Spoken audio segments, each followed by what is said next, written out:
చూసేటప్పటికీ లోపల వృద్ధ బ్రాహ్మణుడు లేడు, ఆయన అంతర్ధానం అయిపోయాడు.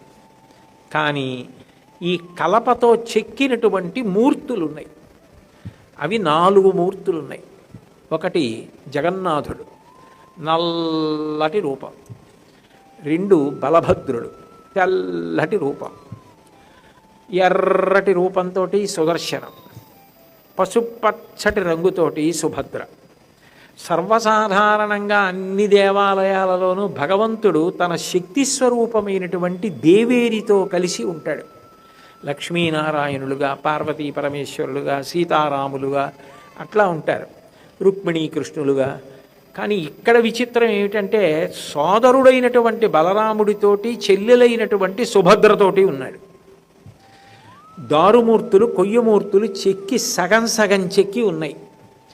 కుండ్రంగా ముఖం, చేతులు ఇలా చాపి ఉన్నాయి, 2 చేతులు. తల మెడ విడివిడిగా లేవు, ఈ హృదయ స్థానంలోకి చొచ్చుకొనిపోయి ఉంది. అటువంటి మూర్తులు మాత్రమే తయారయ్యాయి.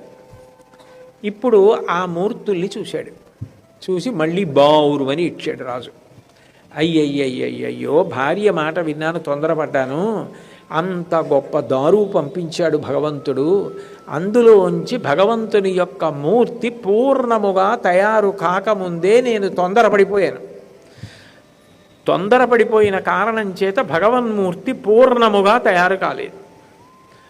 ఇది నే చేసిన తప్పే అని ఆయన చాలా బాధపడిపోయి దుఃఖపడి అవిశ్రాంతంగా ఉన్నటువంటి స్థితిలో భగవానుడు మళ్ళీ దర్శనం ఇచ్చాడు. ఇచ్చి బెంగ పెట్టుకోకోయే, అదే జగన్నాథ స్వరూపం.